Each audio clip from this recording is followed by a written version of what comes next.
코스피는 장중에 1940선마저 내주면서 61선이 위협을 받고 있습니다. 어제 국내 기관이 900억 원의 매물을 쏟아낸 코스닥, 오늘 급락세에서 일단 강보합세가로 돌아섰는데 코스닥 시장에 대한 전략도 다시 한번 세워볼 필요가 있을 것 같습니다. 자, 현재 시장 흐름 어떻게 보고 어떻게 대응해야 될지 3인의 전략에서 알아보도록 하겠습니다. 오늘 이 시간에는 머니투데이 방송의 이학영 전문위원과 대신경제연구소의 최연기 연구원 두 분과 함께합니다. 안녕하십니까? 안녕하세요. 시장 중심이 되는 키워드를 알아봅니다. 5위부터 3위까지 키워드를 화면을 통해서 확인해 보도록 하겠습니다. 오늘의 5위 키워드는 주식형 펀드 4거래일 만의 순유출입니다. 국내 주식형 펀드에서 나흘 만에 자금이 순유출되었습니다. 기준일인 10월 17일은 코스피가 1950포인트 선을 회복한 날입니다. 4위 키워드는 LG전자 나흘째 강세입니다. LG전자 주가가 나흘째 강세 행진을 이어가고 있습니다. LG전자의 3분기 실적은 예상보다 양호할 것이라는 전망이 나오고 있습니다. 3위 키워드는 위안화가치 연일 최고입니다. 위안화가치가 연일 사상 최고치를 경신하고 있습니다. 시장에 미칠 영향력에 대해 알아봅니다. 오늘 IT주 전반적으로 약세고 대형주들 다 약세인데 딱 두드러진 종목에 LG전자가 좀 눈에 들어옵니다. 4거래일 연속 지금 강세 행진을 보이고 있는데요. 어제까지 국내 기관이 8일 연속 주식을 사주고 있습니다. 외국인은 반대로 팔고 있는 상황이고요. 3분기 실적이 당초 예상한 것보다 좋게 나올 것이다. 이런 전망들이 다시 좀 나오고 있는데요. 자, LG전자 어떻게 봐야 될지 이학영 의원께서 좀 말씀해 주십시오. 네, LG전자는 항상 그 실적 시즌 때마다요, 예상보다 좀 좋아질 거란 기대감이 많이 있었는데요. 지나고 나면 그거 큰 재미는 없었던 기억이 납니다. 일단 스마트폰의 글로벌 점유율이 좀 회복되고 있다. 워낙 안 좋았기 때문에 그런 것들이 이제 이슈가 되겠는데요. 결국 큰 틀에서 보면 지금 삼성도 마찬가지, LG도 마찬가지, 전 세계 대부분의 스마트폰 기기 업체들이 마찬가지지만요. 경쟁이 워낙 치열해지다 보니까요. 치열하게 그만큼 마케팅에 돈을 쏟아부을 수밖에 없어 보이고요. 그렇기 때문에 갤럭시 S3 같은 것도 출시 얼마 안 돼서 버스폰이다 뭐 이런 가격의 전쟁까지 나온 건 아니겠습니까? 이것이 우리나라만의 문제는 아니고 이런 것이 전반적으로 3분기는 또 좋았을지 모르지만은요. 전반적인 스마트 기기의 영업이익률에 둔화가 나타날 가능성이 크다는 것이 글로벌 IT 업계, 특히 스마트 기기를 취급하는 회사들에 대한 일반적인 시각이라는 걸 일단 참고하시면 좋을 것 같고요. 그렇다 그러면 물론 4일째 올라가고 있는데요. 실제로 어저께부터 좀 주목을 받았다고 봅니다. 저는 3분기에 대한 실적에 대한 이슈보다는요. 그동안 LG 디스플레이가 꾸준히 올라왔는데 그거에 비해서 LG전자가 상대적으로 뒤처졌기 때문에 다분히 어제 오늘의 좀 강한 반등은 기술적 어떤 반등의 성격이 저는 짙다고 일단은 보고 싶습니다. 물론 일부에서는 중국에서 말이죠. 요즘 반일 간점 때문에 일본사 TV가 안 팔린다 그러면서 LG 쪽에 호재가 될 가능성도 있다고 하지만요. 그건 저는 그런 게 혹시 있다 손 치더라도 일시적일 것이라 보고 있고요. 지금 TV 같은 거는 중국 제품들이 워낙 좋기 때문에요. 크게 또 매력이 있을까에 대한 기본적인 의심이 있습니다. 오히려 장기적으로는요, 이것은 이제 자주 말씀드렸던 것인데, 삼성전자도 마찬가지, LG전자도 마찬가지, 애플 TV가 이제 빠르면 올해 말에 이제 출시가 발표가 되고, 안 늦어도 내년 1분기 얘기를 많이 하는데요. 애플 TV, 즉 셋탑박스형이 아니라 진짜 애플 TV 세트가 제대로 나오면은요, TV 메이커 자체의 생태계가 크게 변할 가능성이 있습니다. 그것은 일부에서 얘기하는 기존의 피처폰이라고 해서 지금 별로 쓰지도 않는데요. 피처폰이 전부 다 세상을 지배했을 때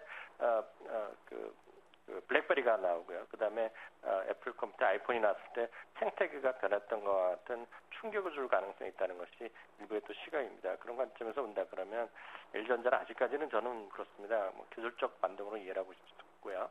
LG그룹 내 IT 주식 중에서는 LG 디스플레이가 가장 유망하다는 생각 갖고 있습니다.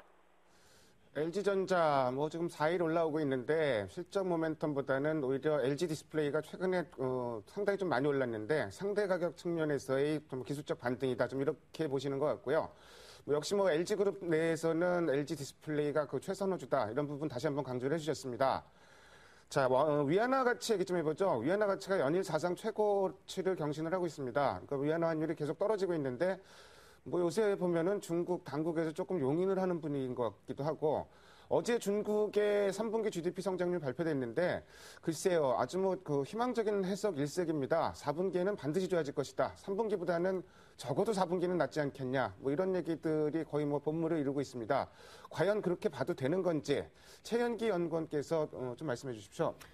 예, 우선 그 중국 위안화 환율부터 말씀을 드리면 최근 6.25 위안, 달러당 6.25 위안까지 하락을 하면서 사실 그 환율 제도가 시장 환율로 통합된 1994년 1월 1일 이후 거의 최저 수준을 기록을 했습니다.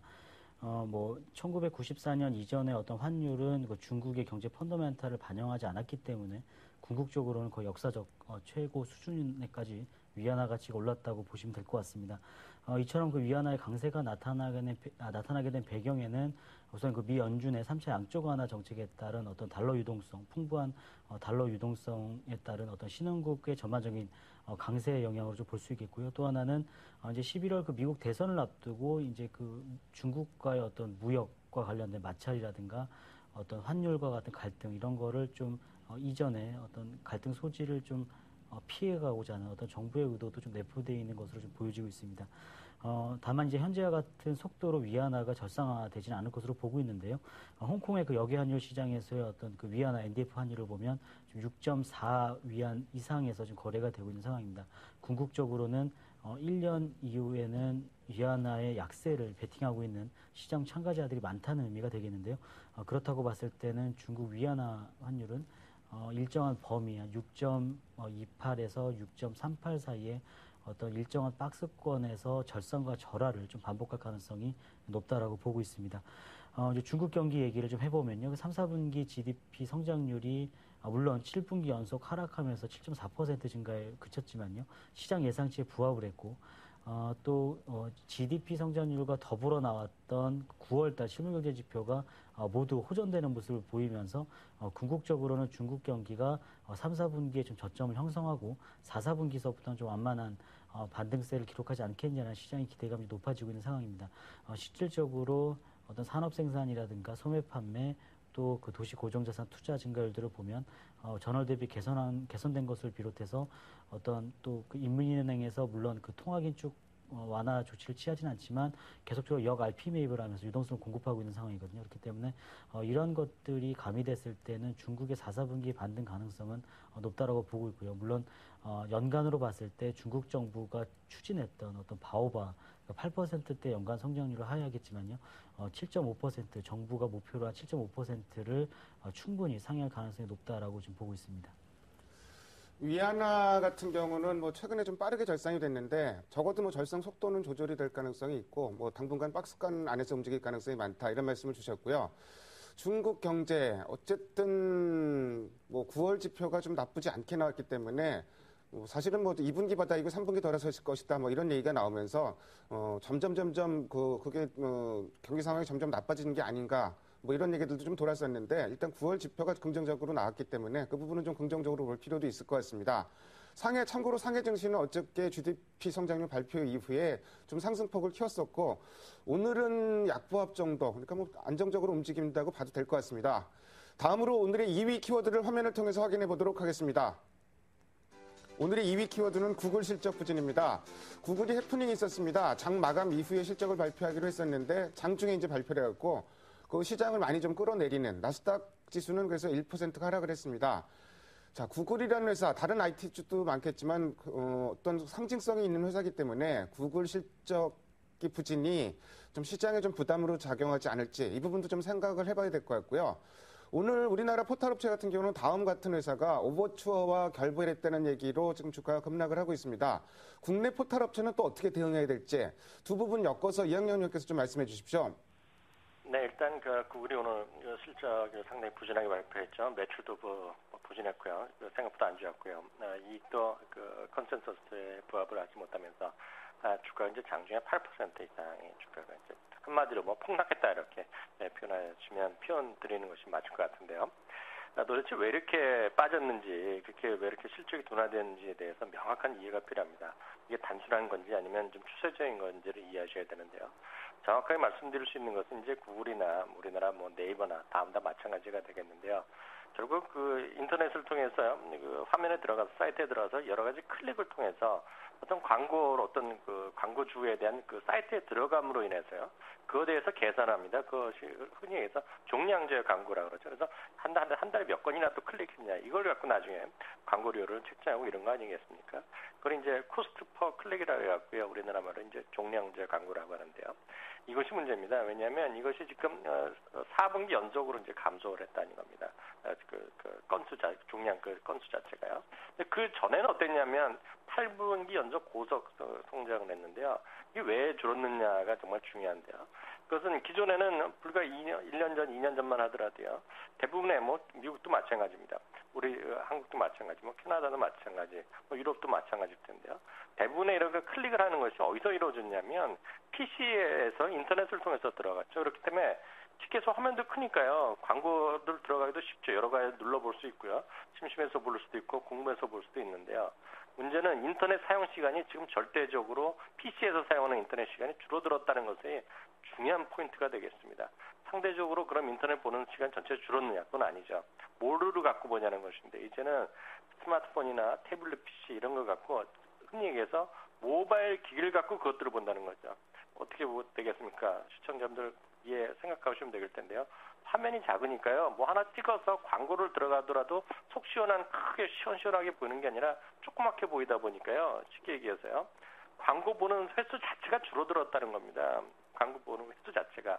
그러다 보니까 또 인터넷에서 PC에서 보는 것보다 스마트폰을 보는 게 훨씬 많아지는 세상인데 광고를 보는 클릭 수가 작아지니까 이렇게 스마트폰 시기가 도래하고 태블릿 PC가 확산될수록 검색에 대한 점유율은 네이버나 구글에 늘어날지 모르지만 그 매출율 자체가 지금 부진합니다. 역설적으로 보면은요. 그 모바일 쪽의 광고료가 PC에서의 상대적인 광고료보다 불과 56% 수준입니다. 그러니까 광고료가 큰 거는 줄고 광고료가 작은 쪽은 많이 늘어나봤자 게임이 안 되는 거죠. 바로 거기서 지금 구글이 이번에 당했다고 보시면 될 것 같고요. 바로 똑같은 문제가 바로 페이스북에서 나왔던 겁니다. 페이스북은 시장의 방문수는 미국에서 작년에도 1등을 하는 회사인데요. 페이스북도 모바일기로 들어다 보니까 광고에 대한 수입이 상당히 줄어들 가능성이 있고요. 그런 것이 추세를 보인다는 것 때문에 주가가 오늘도 역시 같이 4%나 떨어진 거거든요. 마찬가지라고 봅니다. 네이버나 다음도 똑같은 고민에 빠져 있다고 보고 있습니다. 다음은 어저께는 이제 오버추어 건 때문에 더 주가 급락한 것도 있겠지만 네이버 NHN이요. 최근에 9월 중순부터 지금 하루도 안 빼놓고 외국인이 팔고 있는데요. 뭔가 그런 것들도 좀 제가 말씀드렸던 이런 요인이 분명히 있다라는 생각을 저는 조심스럽게 드리고 싶고요. 기본적으로 좀 두 회사 모두 보수적인 의견을 드릴 수밖에 없습니다. 사실 구글에 대해서는 불과 지난주까지만 해도 호평이 좀 많이 시장에서 쏟아졌었는데 막상 뚜껑을 열어보니 실적이 좀 부진하게 나왔기 때문에 아무래도 시장에 좀 영향이 있을 것 같고요. 포털 업체, 이 광고 시장, 아무래도 환경이 모바일적으로 변하다 보니까 여러 가지 좀 부담이 높아지고 있는 것 같습니다. 미국 경제 지표 얘기를 좀 해보겠습니다. 상당히 좀 엇갈렸습니다. 지난주에 깜짝 놀랄 정도로 좋게 나왔던 주간 신규 실업급여 신청 건수는 이번 주에는 한 주 만에 좀 부진하게 나왔고요. 반면에 경기 선행지수라든지 필라델피아 연준지수 예상치보다 크게 좀 좋아지는 그래서 좀 다소간 좀 엇갈리는 모습인데 최근에 주택 경기에 대한 회복에 대한 공감대가 좀 확산되고 미국 경기 회복에 대해서도 좀 긍정적인 의견들이 상당히 좀 많은데 과연 계속 긍정적으로 봐도 될지 최현기 연구원께서 좀 말씀해 주십시오. 예, 말씀하신 대로 그 미국 경제 지표가 최근 전반적으로 개선되는 모습을 보여주고 있는 상황입니다. 하지만 이제 일부 말씀하신 것처럼 이제 고용 지표가 좀 변동성이 높은 그런 흐름을 좀 보여주고 있는 것도 사실인데요. 이제 9월달 이제 미 연준의 3차 양적 완화 정책 등 어떤 이제 시장에서 이제 기대했던 정책들은 모두 발표가 된 상황이고요. 결국에는 이제 실질적으로 실물 경제 지표가 얼마큼 반등하는지 여부가 상당히 좀 중요했었는데 결국 미국의 경제 지표는 그래도 그런대로 좀 시장의 기대치에 좀 호응하고 있는 것으로 좀 보고 있습니다. 이제 가장 두드러지는 것이 이제 주택 경기의 회복세인데요. 주택 경기는 최근에 이제 주택 판매를 선행하는 주택 착공 건수라든가 허가 건수가 모두 전월 대비 개선되는 모습을 보이면서 이제 다음 주에 발표될 신규 주택 판매라든가 기존 주택 판매에 어떤 개선세에 좀 힘을 실어주는 그런 모습을 보여주고 있고요. 또 주택 시장 지수 역시 전월 대비 소폭 상승하면서 주택 경기에 관련된 어떤 소비 심리도 좀 개선되고 있는 모습을 지금 보여주고 있는 상황입니다.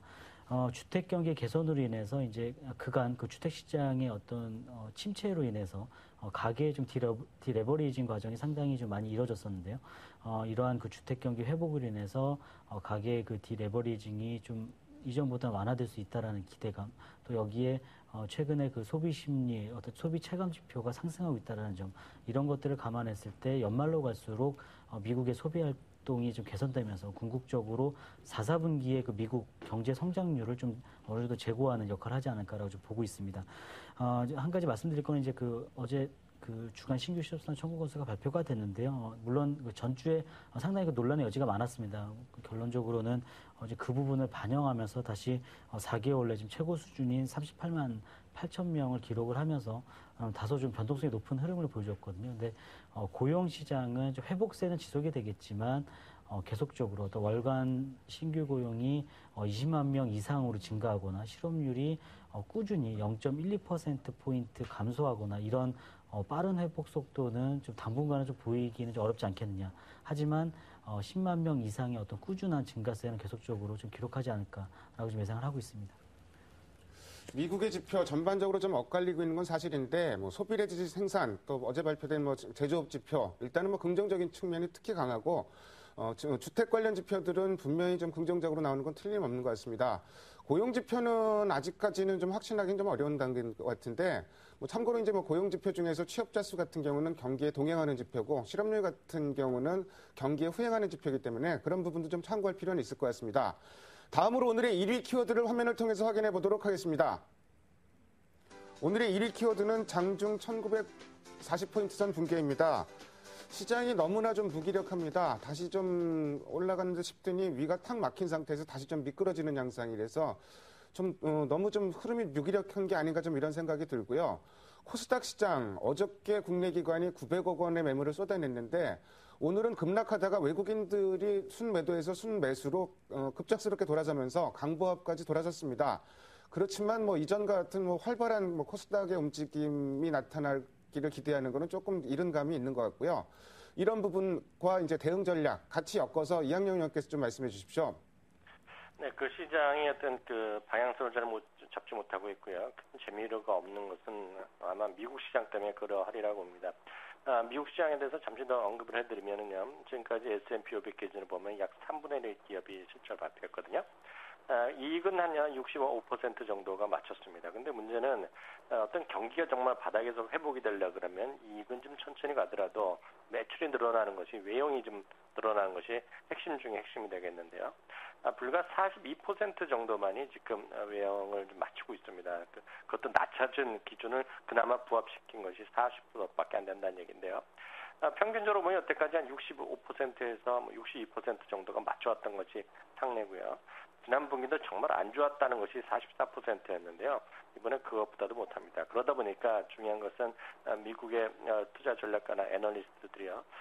지금 4분기나 내년되는 기업이 많이 좋아질 거로 봤었는데 그것에 대해서 약간 고개를 갸우뚱하는 목소리가 조심스럽게 나오고 있고요. 지난주부터 한 2주 동안 보면은요. 실적의 전망을 올리는 것보다는요. 하향시키는 어떤 회사들이 한 25% 정도 많다는 것도 그들의 시각을 그대로 보여주고 있고요. 아마 이런 시장의 혼란스러운 모습은 다음 주에 있을 애플의 신제품 발표회 그리고 애플의 실적 발표를 전후하면 이제 본격적으로 분기 실적이 마감되는 것으로 이해를 하기 때문에 그때 이후에나 시장의 좀 방향성을 위건 아래건 좀 확실히 보여줄 것 같고요. 더더구나 그 다음부터 한 2주 정도 이제 진짜 얼마 안 남았는데요. 미국의 대선이 끝나야지 본격적인 방향성이 나오지 않을까라는 생각을 갖고 있습니다. 그런 관점에서 외국인의 지금 적극적인 매매를 기대하기는 지금 그렇게 녹록하지 않다라는 생각을 좀 개인적이나마 좀 드리고 싶고요. 코스닥에 대한 질문하셨는데 저는 코스닥에 대한 의견은 뭐 똑같습니다.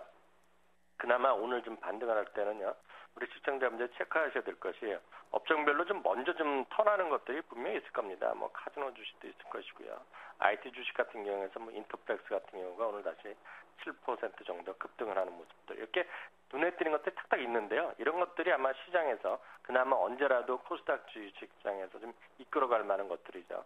지금도 오늘도 상대적으로는 부진하다. 남들은 5, 6% 올라가는데 뭐 1, 2%밖에 안 오른다. 그런 것들은 과감하게 물량을 좀 정리하셔야 될 시기가 아닌가 싶네요. 일단 뭐 미국 시장이 어떤 뭐 좀 모멘텀을 찾아야지 우리 시장도 좀 움직일 것 같은데 뭐 애플 실적 그리고 뭐 궁극적으로 봐서는 대선이 끝나야지 뭐 어떤 좀 뚜렷한 뭐 방향성이 나오더라도 나오지 않을까. 그때까지 좀 지지부진할 수도 있다는 점 좀 답답합니다. 자, 뭐 큰 일정은 없는 것 같은데 다음 주 뭐 애플 실적은 일단 뭐 다음 주에 예정이 돼 있고요. 뭐 다음 주 일정 최연기 연권께서 좀 체크해 주시고요. 대응 전략도 좀 말씀해 주세요. 예, 우선 그 지금 시장에 좀 기대를 좀 모았던 것이 이제 이번 주 이제 EU 정상 회의였는데요. 특별하게 뭐 시장에서 화답할 만한 어떤 결과가 도출되지는 않은 것으로 보고 있습니다. 한 가지 이제 그 유럽 중앙은행의 이제 그 유럽 내 6,000개 그 은행에 이제 감독 권한을 부여하는 것은 이제 내년 1, 4분기 내에 어떤 그것이 추진되기로 지금 결정이 난 상황이고요.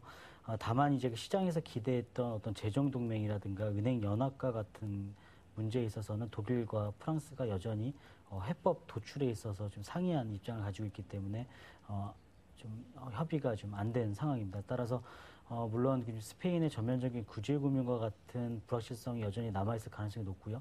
계속적으로 좀 유로존 재정위기 우려는 계속 시장에서 좀 수면 위아래를 넘나들면서 계속적으로 좀 마찰적인 그런 요인으로 작용할 가능성이 높다라고 보고 있습니다. 다음 주에는 이게 특별하게 지켜봐야 될 것은 이제 역시 미국 경제 지표가 계속적으로 개선이 되느냐 여부가 되겠습니다. 앞서도 잠시 말씀을 드렸습니다만 다음 주에 이제 미국의 그 신규 주택 판매라든가 기존 주택 판매가 발표가 되는데요. 우선 시장의 기대치는 다 전월 대비 개선되는 모습을 보여줄 것으로 지금 예상을 하고 있습니다. 따라서 이제 이러한 그 주택 경기의 호조는 궁극적으로 좀 소비 심리에 영향을 미치고 또 연말로 가서 어떤 소비 활동의 개선에 좀 모멘텀이 될 수 있다라는 측면에서는 좀 시장에서 좀 위험자산 선호 심리를 지지할 것으로 보고 있고요. 또 신규 실업성 청구 건수가 물론 최근 이제 2주 내에 좀 어떤 변동성이 높은 모습을 보였습니다만 다음 주에도 좀 감소세가 지속될지 여부도 좀 함께 좀 체크를 해봐야 될 것으로 보고 있습니다. 다만 이제 지역 제조업 경기와 관련지어서 일부 제조업 경기는 호전이 되고 또 일부 제조업 경기는 좀 악화되는 그런 모습을 좀 보여주고 있는데요. 이런 것들이 종합적으로 좀 방향성을 나타낼 수 있을지 여부와 이런 것들을 또 체크를 해봐야지 또 다음 달 초에 발표되는 미국의 ISM 제조업 지수의 방향성을 좀 가늠해 볼 수 있기 때문에요. 이런 것들도 함께 좀 체크해 보는 것이 좋겠습니다. 뭐 다음 주 주택 지표 애플 실적도 주목을 해야 될 것 같고요. 스페인 구제금융 신청이 21일 이후로 많이들 예측을 하고 있는데 어떻게 진행되는지 좀 확인할 필요가 있을 것 같습니다. 지금까지 5가지 키워드를 통해서 오늘 시장의 흐름을 살펴봤습니다. 두 분 말씀 잘 들었습니다. 감사합니다. 감사합니다. 감사합니다.